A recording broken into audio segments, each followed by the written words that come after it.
description box. Today's video, 5 tips to save money while living or visiting Africa/Ghana. 5 tips to save money while living or visiting Ghana. This video was inspired by a previous video I did titled The 10 Expat Commandments, 10 Tips for Families or Individuals Looking to Move to Ghana. I'm doing an individual video on each one of the 10 expat commandments. This is expat commandment number 2, which discusses the importance of saving money while living in Ghana. Tip number 1. 1 Ghana CD is 1 American dollar. Have the mindset that 1 Ghana CD is the equivalent of 1 American dollar. First off, the current currency exchange rate is 5.7 Ghana CDs is 1 American dollar. 5.7 Ghana CDs is 1 American dollar. However, the idea was taught to me by an elder, a businessman, an entrepreneur, a visionary. And he shared with me, he said, Rashad, in order to save money and to live and thrive here in the long run, you have to start thinking that 1 Ghana CD is 1 American dollar. And back to my thoughts, a lot of times, especially when I first got here, when I talk to people, we like to rationalize and justify overspending by going back and leaning back on our American currency. So we may know that 500 Ghana CDs is a lot, or 100 Ghana CDs is a lot, but we say, oh, it's only 20 American dollars. Oh, it's only 5 American dollars. Oh, it's only 100 American dollars. I make this amount of money. Well, when you're living here and you're here for months, years, decades, the rest of your life for some people, all that adds up over time. And when you start thinking with the mindset that 1 Ghana CD is 1 American dollar, you also teach people not to overcharge you, to respect you. Now, times when you can't apply 1 Ghana CD is 1 American dollar are like retail stores or anything that's already been price adjusted. So you can't go to the mall and then go into a store in the mall, an electronic store in the mall, and say, well, 1 Ghana CD is 1 American dollar. You know, those prices are usually already adjusted, and then you can negotiate those prices if they want to negotiate with you. Some places do negotiate. A lot of places don't, but it's always a good inquiry to see if you can negotiate, because a lot of places do negotiate. You can't go into a Shell gas station and say, oh, well, 1 American CD is 1 American dollar, therefore this is overpriced, because they're already usually price adjusted. And then American chocolates and candies and goods, American items you can find in America, are usually more than the Ghana brand. Or also, quick tip, just because it crossed my mind, the Shell gas stations, the Goyu gas stations, they usually have more items, but if you find the other items in the smaller gas stations, you usually save a lot of money. That's also a financial tip.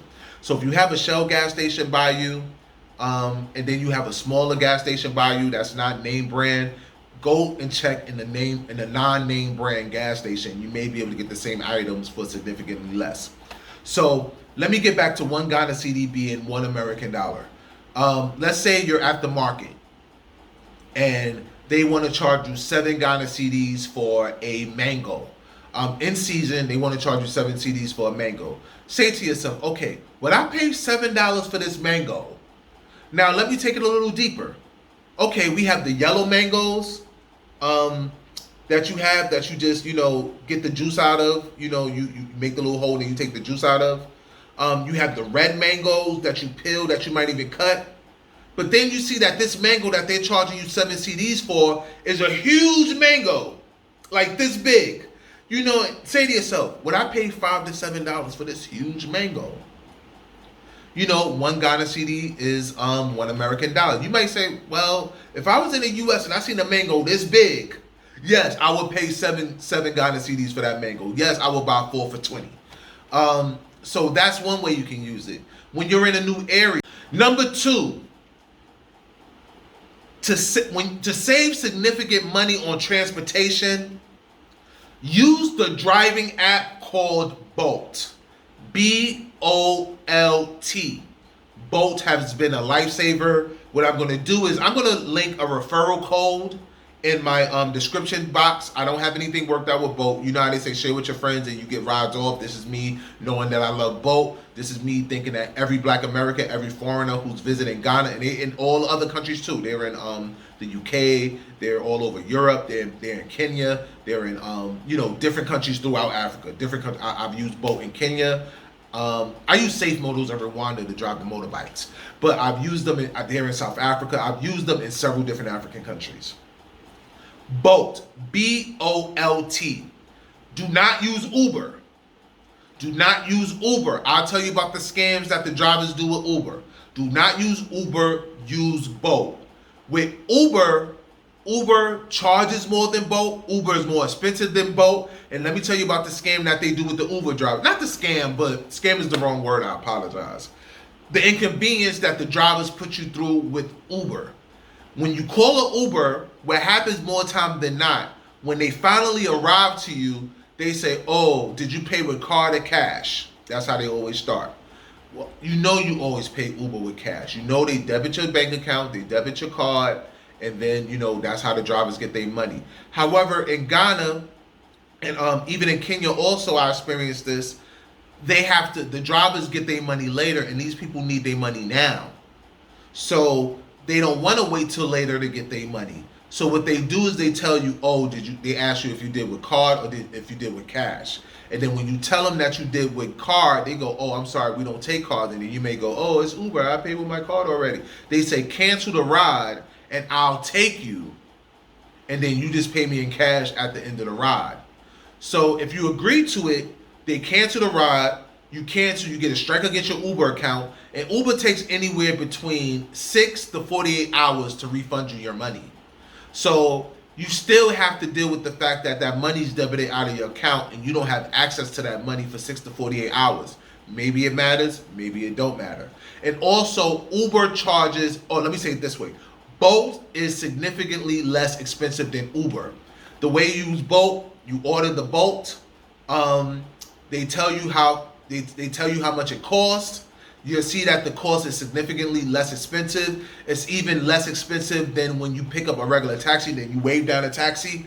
And then you also got to worry about when you wave down a taxi that they may try to boost up the price. When you use Bolt, Bolt tells you how much the ride is. At the end of the ride, they show you, because sometimes you may say, hey, I want to take a detour. Sometimes there may be significant traffic. Bolt tells you how much the ride is at the end of the ride, and then you just pay them in cash. It's no problems. What they also do is when the people first get in Bolt, they usually call you to find out exactly where you are. So, like I said before in one of my previous videos, safety, self-care tips while living in Ghana, that there's no real address system in Ghana. So you can't say I'm at 52 West Side Drive. Here you might have to say I'm in this part of town by this bank at this location. I go into it in more detail in my video, 5 self-care tips for living in Ghana. Check that video out, it's cool. I'll attach it at the end with the 10 X My Commandments. So Bolt drivers, they call you to make sure exactly where you are. You wait for the Bolt driver to pick you up, you get in the Bolt. You don't have to say a word to the Bolt. Once y'all recognize that y'all each other, you recognize the cab number, the taxi number, they see that it's you. You get in the taxi, they take you where you go. They show you their phone. The phone tells you how much you got to pay. You see it on your phone, how much you got to pay. You pay them, then you go about your business. I love Bolt. I'm leaving a referral code for Bolt in the description section. Again, I ain't worked nothing out with Bolt. I just know I really, really, really, really, really, really, really love Bolt. I highly suggest that you get in the habit of using Bolt. They work 24 hours a day. And what you do is go to my description tab where I'll leave the link. I'll leave my Bolt referral number. Download Bolt immediately. And then when you get in Ghana, or if you're already in Ghana, you can just go ahead and start using Bolt. It just got the Cape Coast, which is a blessing. And I also have my broadband internet being built next week. Yes. So make sure you use Bolt. Tip number 3 for saving money while living in Ghana: get your own Momo /mobile money account. Get your own Momo/mobile money account. It's called Momo out here for short, but it's called Momo Money. Think Apple Pay, think Samsung Pay. It's how you pay for items just using your phone. It's you put money onto your account and then you transfer money into other people's account. Now, this is a tip, this is a secret. Normally, people have Momo accounts, foreigners, diasporans have Momo accounts, but they have to get their Momo accounts put in other people's name. This is a tip, this is a trick, this is a secret on how to get your own Momo account in your own name. Hold on, let me just tell you the importance of Momo first. Here in Ghana, the regular stores and restaurants, they don't really use debit cards like that. And you don't want to be swiping your debit card in your account cards anyway. Just anywhere anyway. Most of the time you're using your ATM or your bank card or your debit card is that you go to the ATM machine or you're at the mall or you're at a huge supermarket, like a real supermarket. You may be at a Malcolm, you may be at a ShopRite. You may be at an Apple store, a Samsung store. You may be at the mall. You know, that's where you swipe your debit cards. But your normal day-to-day interactions, you're not swiping your card like that. And nor do I suggest that you swipe your card like that. Even at restaurants, you know. So here they have something called mobile money, Momo. And then that's you having your money on your account on your phone. And then you use it to transfer money. You could send me Momo. You could be in Ghana right now. You like my Momo? You want to send me some Momo? Inbox me. You can Momo me and say thank you for giving me the tip. This is how you get your own Momo card. This is especially for people living in Ghana. A lot of you don't have your Momo in someone else's name, and you know the problem with having Momo in somebody else's name. You want to change your PIN, or you want to even get money out if you're somewhere new. You need your ID to say that, hey, this is me. This is me. You know, but if your Momo is in someone else's name, you can't withdraw money from your account, nor can you change your PIN without that person being present. Now, if you have relations with the people around you and they know it's you, that's one thing. But what if you travel to a new region, a village where they don't know you, and you want to do something financially? You know, so this is how you get your own Momo account with your own name on it. This is I don't know how clutch this tip is for those who need it.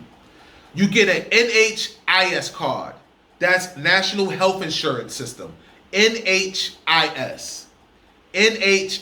card. There's NHIS cards, offices all over Ghana. That's National Health Insurance. They're all over Ghana. No matter where you are in Ghana, you could be in Tamale, you could be in Bogota, you could be in Accra, you could be in Konfojua, you could be in Cape Coast, you could be in any little random town you are. The nearest NHIS center is less than 30 minutes away. There's literally probably hundreds across the country. They're not hard to find. All you have to do is ask around. They tell you when the NHIS card is.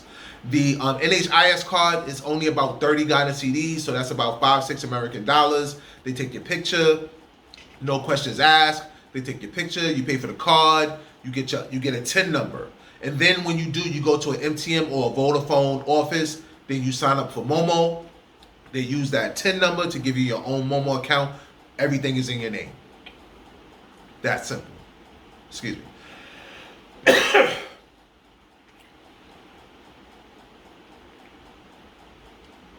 Tip number 4. If people don't want to give you a price, they are hoping that you will overpay. Just like in negotiations, they always say don't give your price first because you don't know what the other person is going to say. Here they may say something like, oh, just give from your heart. I spoke about this before. Oh, just give from your heart. Just give from your heart. Or, oh, just, you tell me. That's them hoping that with your American diaspora mind, not really understanding the difference in cost of living here and how much things really cost, that they're hoping that you'll overpay. So if you let's say something, you say, oh, just give from your heart, and then somebody say, okay, I'll give you $5,000, and you know that you only need $200. Maybe you might say, oh, I don't need that much, or it don't cost that much. But most people, especially if you know you're coming from a millionaire, you're talking to an NBA player, a lawyer, a doctor, somebody in the millions, because remember here, you're millionaires.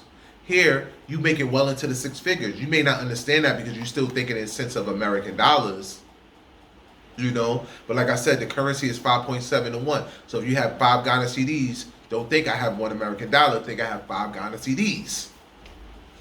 You know, it makes sense. I hope you understand what I'm saying on that one. So that's the reality. The 1 Ghana CD, the 1 American dollar is just to help you gauge how much you should pay for stuff. But in reality, if you have 1 American dollar, you have 5.7 Ghana CDs. The 1 Ghana CD for 1 American dollar is a mindset in a way to help you kind of gauge how much you're paying. A tip for negotiating. I always say cut everything in half. Somebody tell you something costs $500 that you want to buy, assume that it probably costs $250 or $200. Here, I used to think people was always trying to cheat me. Here, you just barter and you negotiate. You barter and you negotiate. But again, tip number 4, if they don't tell you how much it costs and they ask you to give them a price, they're hoping you overpay. If they don't give you a price, they're hoping you'll overpay. Tip number 5 for saving money in Ghana. Just because someone is nice to you doesn't mean that they're not overcharging you. Just because someone is nice to you doesn't mean that they're not overcharging you. It's times when you go places and the people are just so nice, so sweet, so helpful, and then you, just by situation or chance, you have to buy something for somewhere else. You know, these people, you go enjoy seeing them. You go to whether you go to the pharmacy or you go to the market, and you always go to this one table, and you be happy to see them. They happy to see you. And then let's just say by chance you can't go that day, or you need something, you can't go out your way, or you go somewhere different. You in a different village, a different part of town, and then you buy it, and then you may hear like significantly less. I have asthma. And I actually am an advocate of just like the pharmacies here and the healthcare here. It's really pretty solid. It's not as bad as you would think that, listening to stereotypes. And then, you know, they cool, we cool. They ask me questions. I talk about myself. I ask them about themselves. They talk about themselves. I found out they was overcharging me 10 and 15 CDs per item. 5 CDs on this item, 10 CDs on this item. And one day they called me, he was like, yeah, long time no see, we just want you to know that we had some extra items. I said, oh, you know, I found some other pharmacies to go to because your pharmacy is just too expensive for me. I've been getting, and I started naming the item. I was like, I was getting this for this much less, that much less. And I only go there now for items that only they have. And what I also noticed after that, they had the items written on the items now. You know, so just because, and you know, it's happened to me plenty of times in the market. Like, I always give the dating advice, check out my dating series. You know, it's just like, we got to keep, just like as men and even women, when somebody's complimenting you, you know they're about to ask you for something. You ever seen the sitcoms when they was like, oh, you look so handsome today. Oh, what do you want? You know, like, it'd be like that. People, you know, welcome home you to death, love you to death. They help you save $30, $40, $50. And then behind your back, they scamming you out of thousands of dollars. So, you know, you got to be careful with that. So these are 5 tips to help you save money with Ghana. Now, last but not least, if you really want to have a successful trip, a successful stay, a successful repatriation to Ghana, check out my video, The 10 Expat Commandments, Tips for Individuals and Families Living in Ghana. Check out my video, The 10 Expat Commandments, Tips for Families and Individuals Living in Ghana. It will really, really, really, really, really help you go a long way to having a successful transition as a member of the diaspora. Take care.